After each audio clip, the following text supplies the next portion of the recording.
네, 며칠 전에 서울시에서 공동주택 리모델링 용적률 완화 기준 마련과 관련돼서 기본계획을 재정비한다는 재정비안이 발표가 돼가지고 읽어보려고 합니다. 일단은 재정비안이고 11월 4일부터 19일까지 주민 공람 기간을 두고 있습니다. 해당 내용은 서울시 홈페이지에서 보도 해명자료에서 보도자료에 보시면 11월 3일 공동주택 지원과에서 발표가 됐고 해당 한글 문서를 열어보았습니다. 최근에 아파트가 오래되고 또 신축에 대한 선호도가 높아지면서 아파트 재건축이 좀 어렵거나 힘든 경우에 리모델링으로 방향을 선회하는 경우가 있는데 몇몇 사람들은 이제 리모델링을 무슨 안에 도배지 바꾸고 인테리어 바꾸는 걸로 수준으로 생각을 하는데, 간단하게 얘기해서 사실 단지를 아예 부수고 새로운 아파트가 탄생을 하는데, 재건축과는 다른 게 일단은 큰 틀에서 소위 말하는 기둥은 그대로 두고 틀은 그대로 두고 그 다음에 그 상태에서 이제 부셔가지고 다시 짓는 것을 얘기를 합니다. 요 다시 짓는 기간에 뭐 수직 증축이든 수평 증축이든 단지의 어떤 조경을 좀 더 가미하기도 하고 이런 식으로 바뀌는데, 리모델링에 대해서는 블로그에서도 한번 썼던 적이 있었고 또 나중에 한번 차후에 다시 정리를 하도록 해보겠습니다. 일단 서울시에서 11월 3일날 발표된 재정비안을 보면, 일단 서울시 내 공동주택 총 4,217개 단지 중에서 898개 세대수 증가형 리모델링 가능성으로 추정을 하고 있습니다. 서울시 측에서. 지금 오세훈 서울시장 입장에서는 굉장히 주택 공급에 굉장히 열정적으로 좀 뛰어드는 모습을 보이고 있습니다. 현재 문정부랑은 상당히 이제 반대적인 입장인데, 일단 주택 공급과 신축 공급 면에서 일단은 장기적으로 굉장히 시장 친화적이고 좋은 방향이지 않을까 이렇게 생각을 합니다.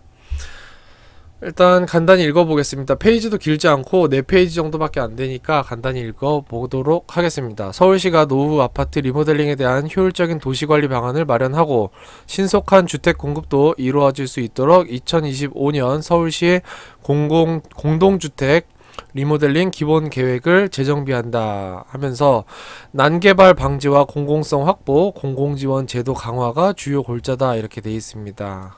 네, 난개발 방지도 굉장히 중요한 것 같습니다. 이게 결국 도시에 슬럼화가 생기게 되면 우후죽순으로 빌라촌이 생기고, 빌라촌이라고 해서 나쁘다고는 무조건 할 수는 없지만 난개발이 되면 소위 말하는 업자들이 굉장히 좀 부실한 빌라들을 그냥 짓고 어떤 신축 프리미엄에 비싸게 팔고 책임 없이 도망가는, 사실상 그런 그리고 도시 미관도 안 좋고 주차 문제도 해결하지 못한 상태에서 주택만 마구잡이로 쏟아내고 도망가 버리는 그런 상황이 되기 때문에 도시 전체적으로 사실 좋지가 않습니다. 그렇기 때문에 이런 부분에 있어서 방지랑 공공지원 이런게 주요 골자다라고 하고 있습니다.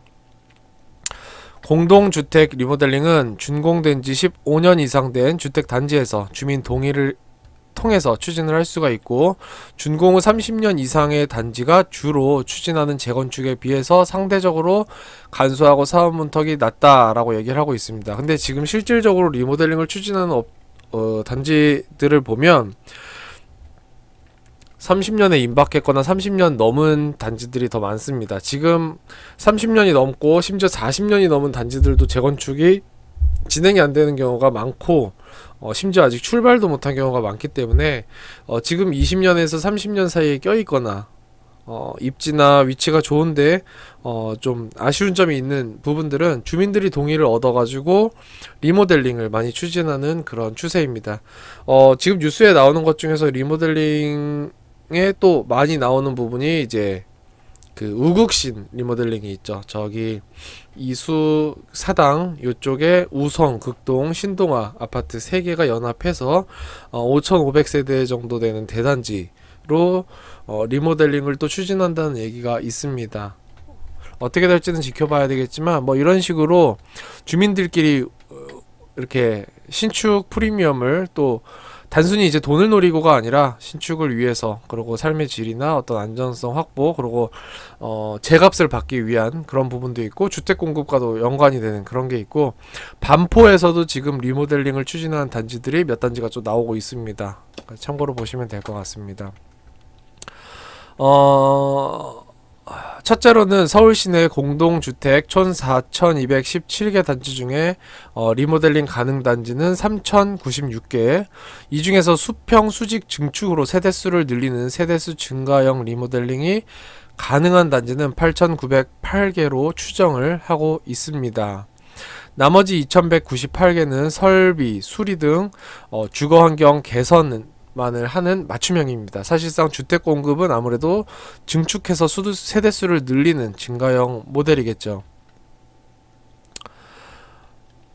시는 898개 단지가 모두 세대수 증가형 리모델링 한다는 가정 아래 세대수 증가가 기반 시설에 미치는 영향을 분석한 결과 상하수도, 교통, 학교, 공원에 미치는 영향이 미미해서 리모델링으로 인한 세대수 증가를 충족할 수 있다는 분석이 나왔다. 둘째, 기반 시설을 정비하거나 지역 친화 시설 등을 설치하는 경우 용적률 인센티브를 받을 수 있도록 서울형 공동주택 리모델링 운용 기준도 처음으로 수립을 했다고 합니다. 공동주택 리모델링의 경우 주택법에 따라서 주거 전용 면적의 30에서 40%까지 증축을 할 수 있고 굉장히 크게 나름 증축할 수 있습니다.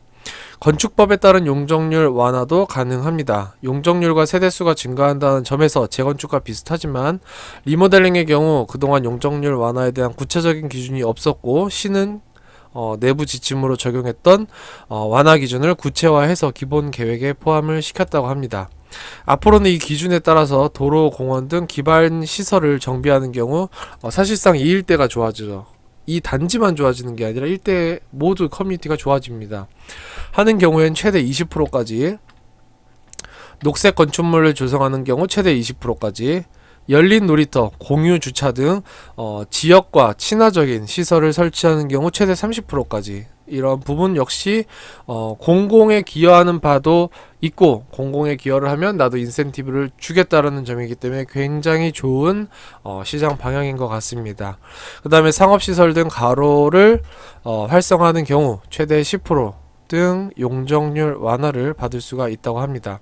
셋째는 공동주택 리모델링 사업 활성화를 위해 공공지원책으로 사업비 지원도 추진을 한다고 합니다. 이런 부분을 이제 개발에 나설 계획이라고 합니다. 지금은 일단 주민 공람 기간이기도 하고 아직은 계획을 이렇게 세우겠다라고 하면서 방향성을 발표한 거기 때문에 앞으로 또 서울시에서 어떻게 구체화 시켜 나갈지도 좀 지켜봐야 될 것 같습니다. 여튼 지금까지 주택 공급이 계속 막힌 상태에서 리모델링 풀고 재건축 풀면서 좀 양질의 주택을 계속 쏟아내고 그러면서 세대수 증가를 노리는, 그리고 도심 고밀 개발도 같이 하면서 이런 방향으로 좀 움직이려는 일부죠. 아직은 정부에서는 안 그러려고 하니까 서울시에 그런 움직임이 있다는 점에서는 좀 긍정적으로 좀 지켜봐야 될 것 같습니다. 일단 이 주민 공람 기간 이후에 시의회 의견 청취 도시계획위원회 심의를 거쳐서 내년 1월 최종 고시한다 라고 되어 있습니다. 네, 이렇게 일단 나왔고 또 주민 공람 기간이기 때문에 여기 도계위에 도시계획위원회 심의를 거쳐서 내년 1월 고시기 때문에 또 좋은 의견들이 있으면 시민 입장에서도 또 많은 의견을 주는 것도 괜찮을 것 같습니다. 논리적으로 좀 많은 좀 적극적인 움직임을 모두가 좀 보이는 게 좋지 않나 이렇게 생각이 됩니다. 네, 이렇게 서울시의 보도 자료를 한번 간단히 살펴봤습니다.